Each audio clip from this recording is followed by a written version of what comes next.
Ya hemos despreciado los campos inducidos y nos hemos quedado con los campos radiados. Lo podemos aproximar todavía más si tenemos en cuenta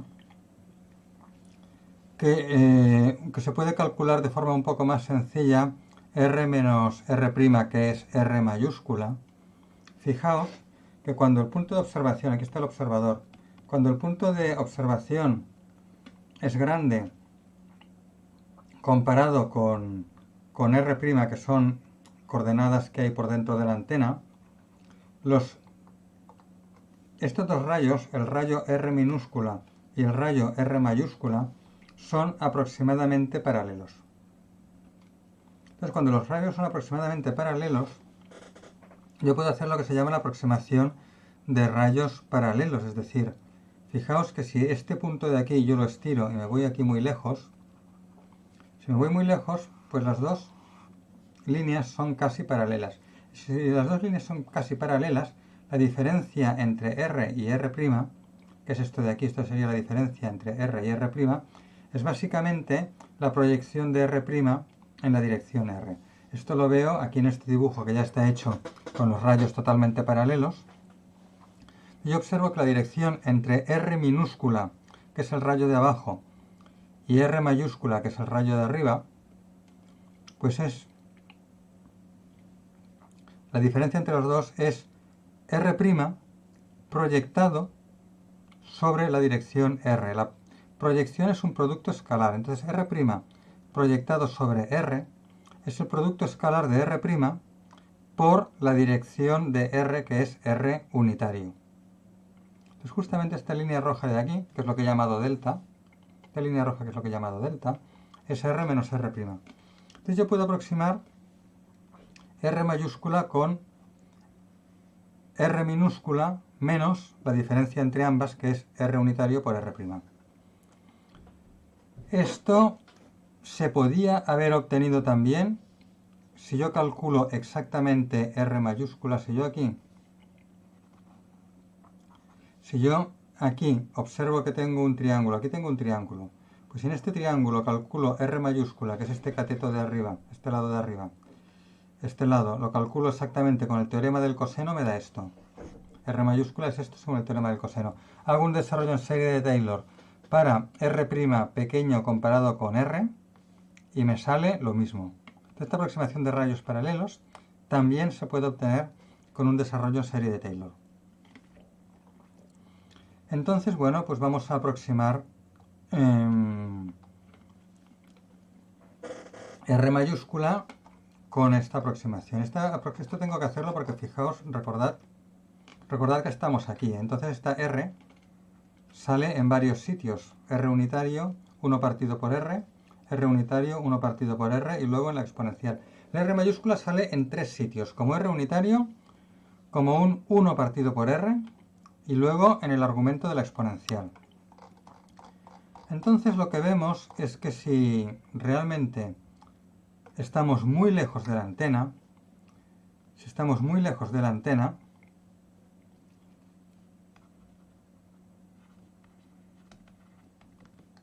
pues veo que estos dos rayos, el de arriba y el de abajo, son aproximadamente iguales, ¿vale?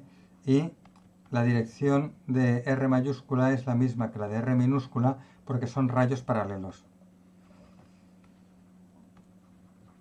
Entonces aproximo pues R unitario por mayúscula por R unitario minúscula porque son rayos paralelos. Recordad que R mayúscula es el de arriba y R minúscula es el de abajo. Y también aproximo los dos valores. Esto lo puedo hacer esta aproximación porque imaginaos, yo tengo una antena pequeña, una antena de 1 centímetro y estoy observando los campos a 10 kilómetros de distancia, ¿no? Pues claro, 10 kilómetros ¿cuánto es? 10 a la 4 metros, por tanto 10 a la 6 centímetros. Claro, si yo tengo una antena de 1 centímetro, lo cual quiere decir que esto de aquí es 1 centímetro. Y lo estoy observando a 10 kilómetros, que son 10 a la 6 centímetros. Pues claro, ya veis que la diferencia de R menos R', en 1 centímetro, en los casos extremos, 1 centímetro se sumará o se restará de los 10 kilómetros.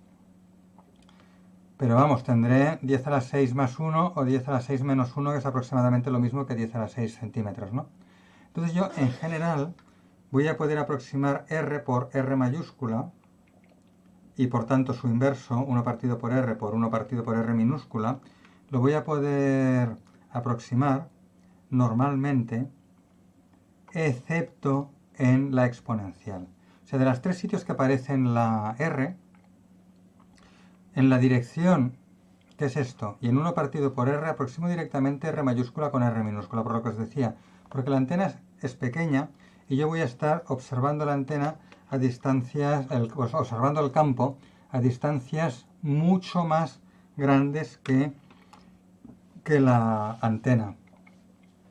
Es decir, voy a estar a 10 kilómetros, ¿no? Por decir algo.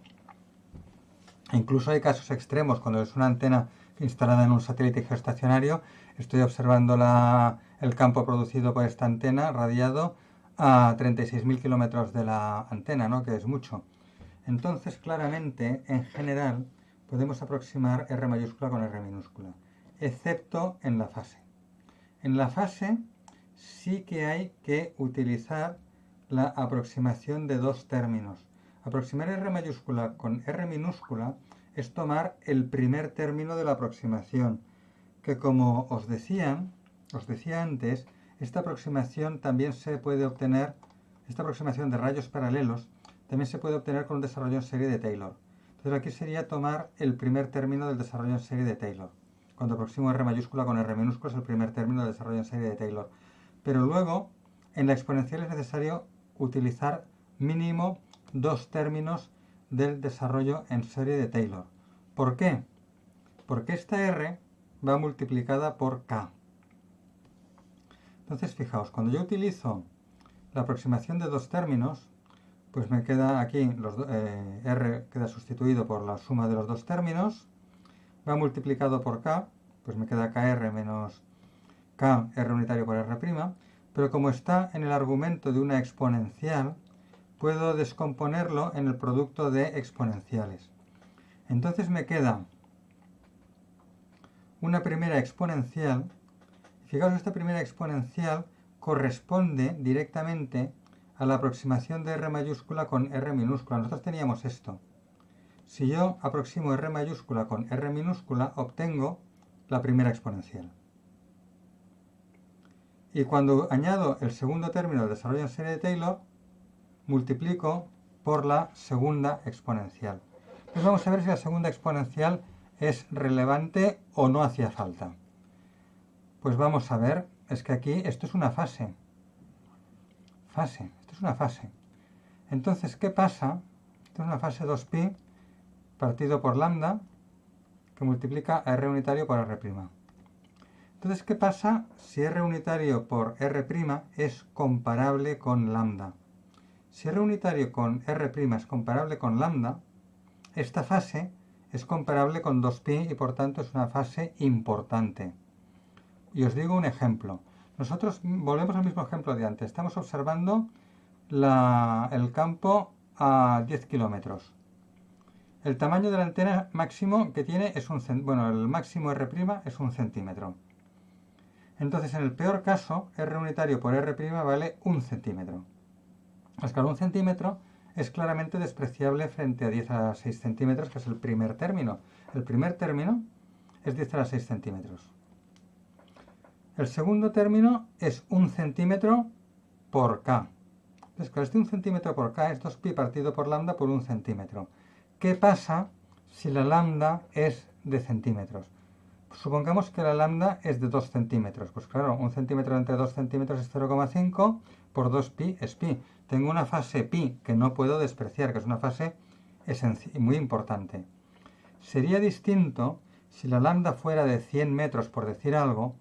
1 centímetro entre 100 metros, que son 10 a la 4 centímetros, pues me da 10 a la menos 4. Entonces, claro, esta fase sería prácticamente 0 y la exponencial valdría 1. Es decir, si la lambda es grande, puedo despreciar la segunda exponencial porque el argumento de la exponencial es 0 y la exponencial vale 1.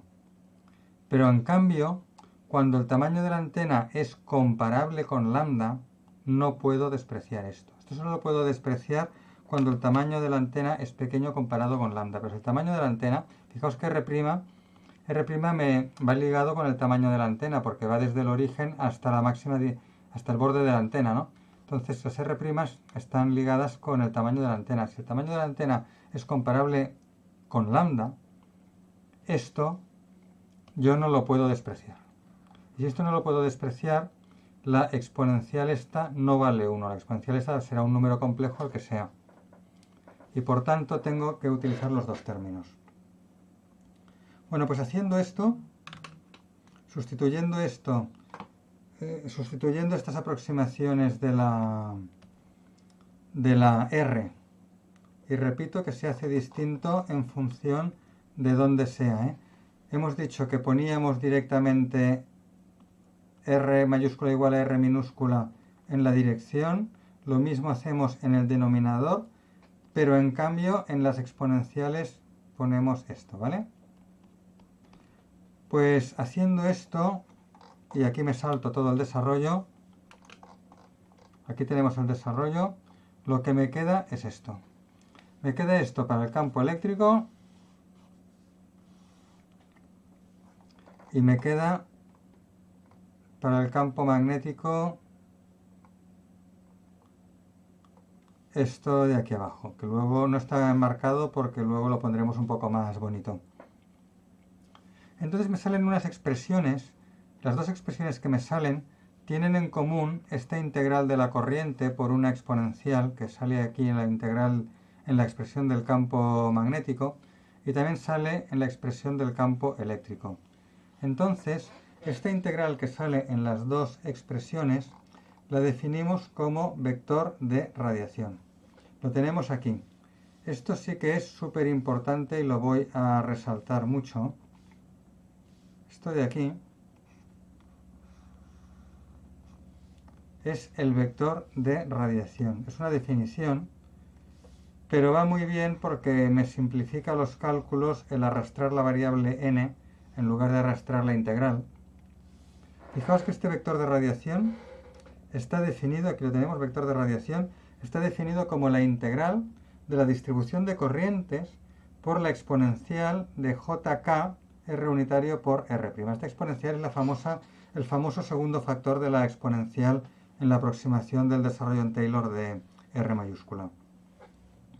Entonces, esto es una definición importante, esto lo tenéis que saber, sí o sí, porque lo vais a tener que utilizar muy a menudo.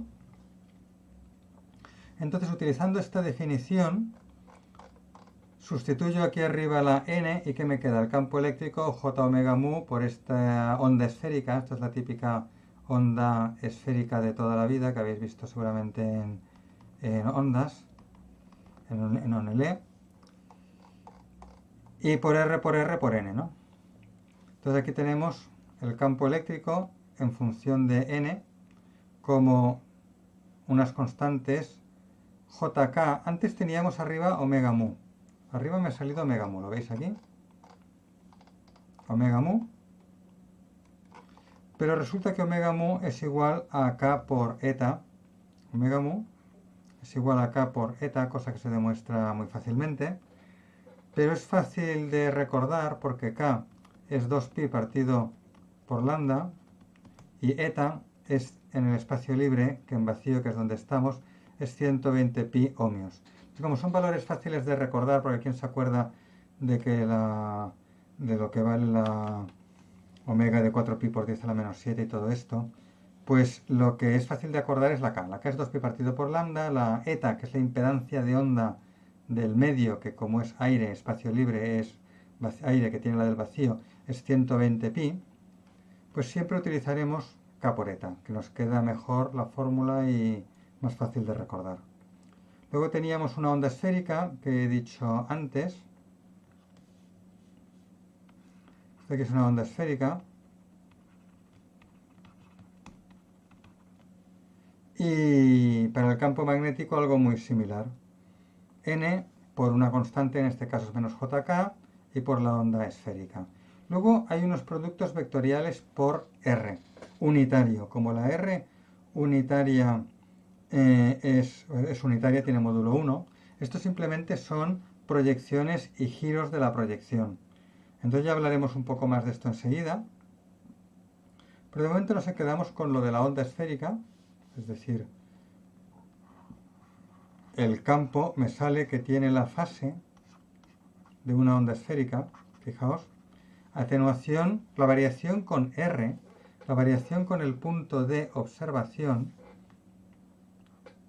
esto es R, la variación con el punto de observación es en forma de onda esférica elevado a menos JKR partido por R. Es decir, mi campo es una onda esférica. Una onda esférica. Es una onda esférica en cuanto a variación con R. Porque fijaos que la N no depende de R. La N depende de la dirección de R, pero no de la distancia R. Por tanto, el vector de radiación depende de la dirección.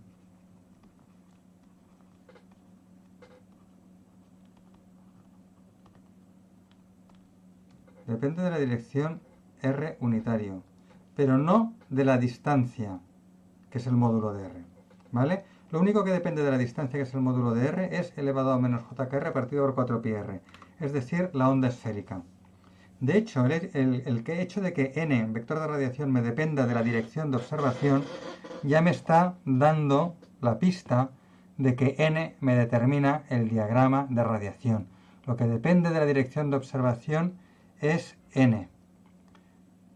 También las proyecciones con R. O sea, el diagrama al final va a depender de n proyectado con estos productos vectoriales con R. Pero prescindiendo de las proyecciones, hay una primera variación con la dirección de observación que es n. Y n es uno de los principales determinantes del diagrama de radiación. Vale, pues esto es una onda esférica, como vemos, porque la variación con la distancia de observación es elevado a menos JKR partido por 4πr, que es una onda esférica. Esto es una onda esférica. Lo que pasa es que si yo observo las fórmulas del campo eléctrico y del campo magnético, ¿qué veo? Que el campo eléctrico y el campo magnético son perpendiculares entre sí, porque el campo eléctrico, si os dais cuenta, que K por R por N por la onda esférica es campo magnético, pues yo puedo enseguida escribir el campo eléctrico como menos la impedancia de onda por R unitario por el campo magnético. Es decir, el campo eléctrico y el campo magnético son perpendiculares entre sí. Pero luego yo además observo que no solo son perpendiculares entre sí, sino que también son perpendiculares a la dirección de propagación R. Acordaos que de buen principio dije el primer día que R no solamente es la coordenada del punto de observación, también es la dirección de propagación, cosa que se ve aquí con la onda esférica esta, como R, que es la coordenada del punto de observación, si la antena está en el origen de coordenadas, también es la dirección de propagación desde la antena hasta el observador. Entonces R es dirección de propagación. Por tanto, tengo campo eléctrico y magnético perpendiculares entre sí y perpendiculares a la dirección de observación. Pero además, el módulo del campo eléctrico y el módulo del campo magnético se relacionan con la constante eta, que es la impedancia de onda. Es la impedancia de onda. Por tanto, el campo radiado por esta antena cumple relaciones de onda plana. El campo eléctrico y magnético perpendiculares entre sí, perpendiculares a la dirección de propagación y además que la amplitud de los dos campos se relacione con la impedancia de onda, me dice, esto es una onda plana, son las ecuaciones de una onda plana. Pero antes hemos dicho que el campo era una onda esférica y lo sigue siendo, el campo es una onda esférica. ¿Cómo puede ser a la vez una onda plana y una onda esférica? Bueno, no es una onda plana, es una onda esférica. Es una onda esférica, pero cumple relaciones de onda plana. Es decir, cuando yo observo el campo, lo podemos ver aquí mejor, cuando yo observo el campo de la... Cuando yo observo aquí el campo de la onda esférica en una región pequeña, alrededor del punto de observación, veo que aquí el campo eléctrico, el campo magnético, y esto es R, cumplen relaciones de onda plana. Esto es lo que se llama una onda localmente plana. Es una onda esférica, pero si yo observo en un punto cualquiera el campo eléctrico y el campo magnético, pues cumplen relaciones de onda plana. Y esto es importante porque la antena receptora ocupa una región muy pequeña, la antena receptora ocupa una región muy pequeña del frente de onda. Por ejemplo, este pequeño parche de aquí. El frente de onda es toda esta esfera, es un frente de onda esférico porque es una onda esférica, pero la antena receptora ocupa un pequeño parche de un frente de onda esférico muy grande, de radio muy grande. Entonces, cuando yo observo la superficie de una esfera en una región muy pequeña alrededor de un punto, pues yo veo un plano. Es decir, imaginaos que la Tierra fuera perfectamente esférica, yo estoy de pie en la esfera de la Tierra, radio 6.400 kilómetros, y yo observo un metro cuadrado de tierra alrededor de mis pies. ¿Qué veo? Yo veo un plano. O sea, yo si no me subo a un avión y veo el horizonte un poco de lejos, es cuando veo la esfera, pero yo si estoy de pie en una esfera y veo una porción muy pequeña alrededor de mis pies, muy pequeña comparada con el radio, que es de 6.400 kilómetros, pues yo veo un plano. Entonces una esfera localmente es un plano. Y por eso los campos eléctrico y magnético de una onda esférica cumplen relación de onda plana.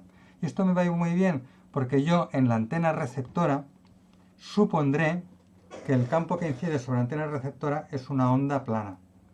Es decir, cuando calculemos cosas de una antena receptora, por ejemplo, la tensión en circuito abierto en terminales de la antena receptora, lo que sea, siempre supondremos que incide una onda plana sobre la antena receptora. Que esta onda plana estará generada por una onda transmisora a muchos kilómetros por una antena transmisora a muchos kilómetros de distancia. Y va a ser realmente una onda esférica. Pero yo, en la región que ocupa la antena receptora, localmente veré una onda plana.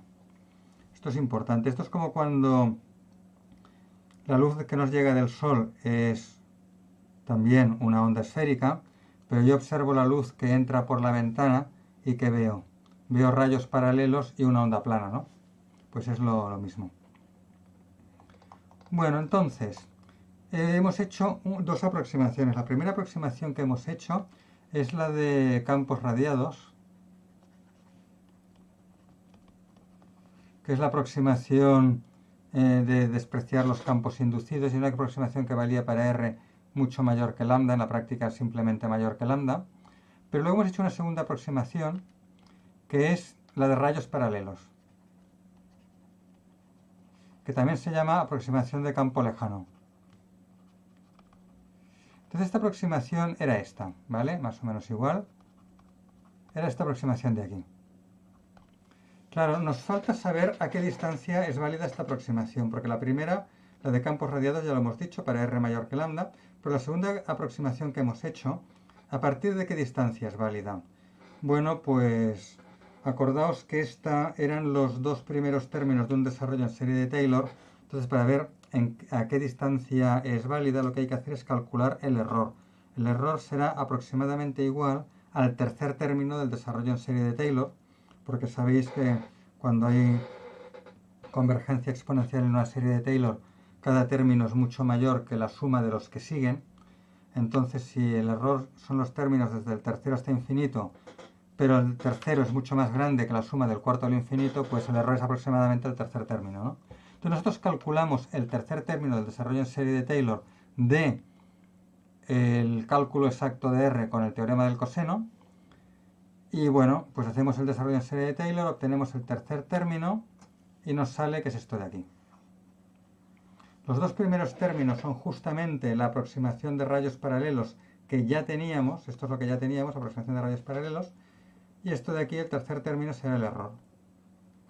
Entonces hay que poner que el error sea más pequeño que un criterio.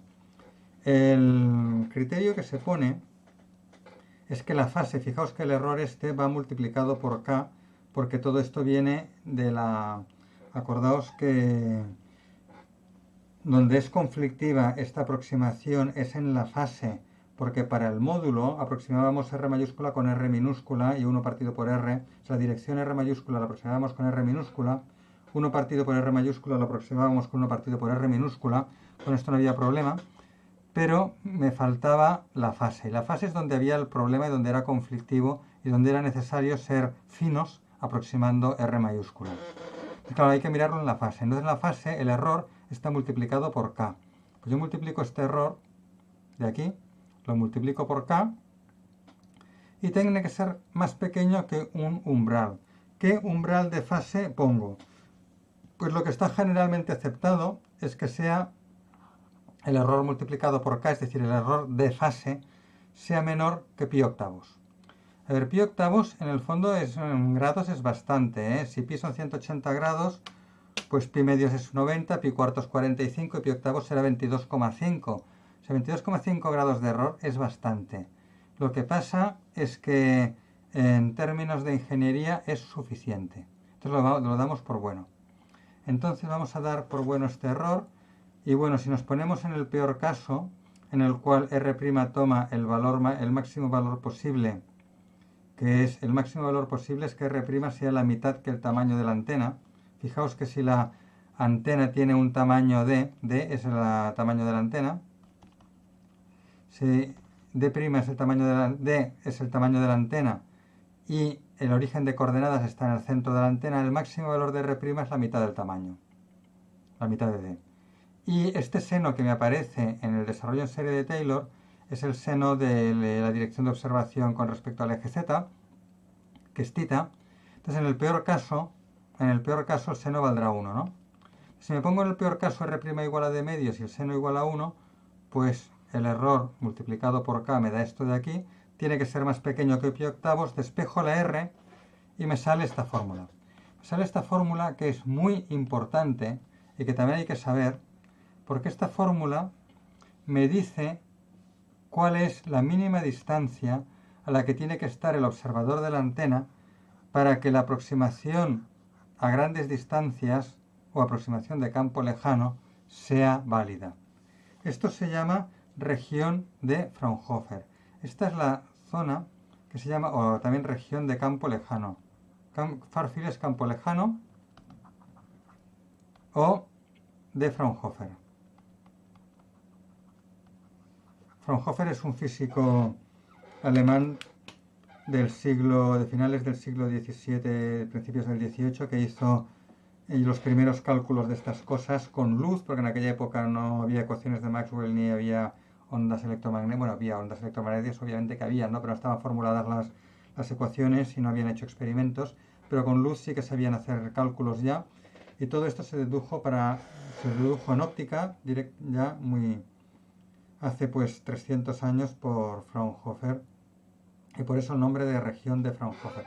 Les repito, tenemos dos cosas que se tienen que cumplir para que todas las fórmulas que tenemos sean válidas. Primera, hay que estar en la región de campos radiados, R mayor que lambda. Segunda, hay que estar en la región de campo lejano para que valga la segunda aproximación que hemos hecho, que es R mayor que 2D cuadrado partido por lambda. Esta aquí es otra fórmula que tenéis que saber necesariamente. Esto hay que saberlo necesariamente porque también hay que utilizarlo mucho. De hecho, es una cosa que hay que saber no solo para el curso de antenas, sino que todo ingeniero de telecos tiene que saber, porque todo ingeniero de telecos alguna vez en su vida se encuentra con una antena y en algún momento tiene que saber que todos los parámetros de la antena que vienen especificados en el catálogo, la directividad, la impedancia de entrada, lo que sea, solamente sirven cuando estamos en las condiciones de validez de todas las fórmulas que se han utilizado para calcular esto. Y las condiciones de validez son las que digo: campos radiados, R mayor que lambda, Región de campo lejano, R mayor que 2D cuadrado partido por lambda. Espacio homogéneo. Son básicamente las tres condiciones que tenemos, ¿no? Luego también aquí hay un pequeño comentario, es lo que he dicho antes, esto es lo que he dicho antes. Todos los cálculos que vamos a hacer del diagrama son válidos cuando se cumplan a la vez la que estemos en la región de campos radiados, esto aquí es R mayor que lambda, y la región de campo lejano. Tienen que cumplirse las dos simultáneamente. Luego aquí hay un pequeño comentario de que para distancias más cerca se puede definir la región de Fresnel y tal, pero esto a nosotros de momento no nos interesa.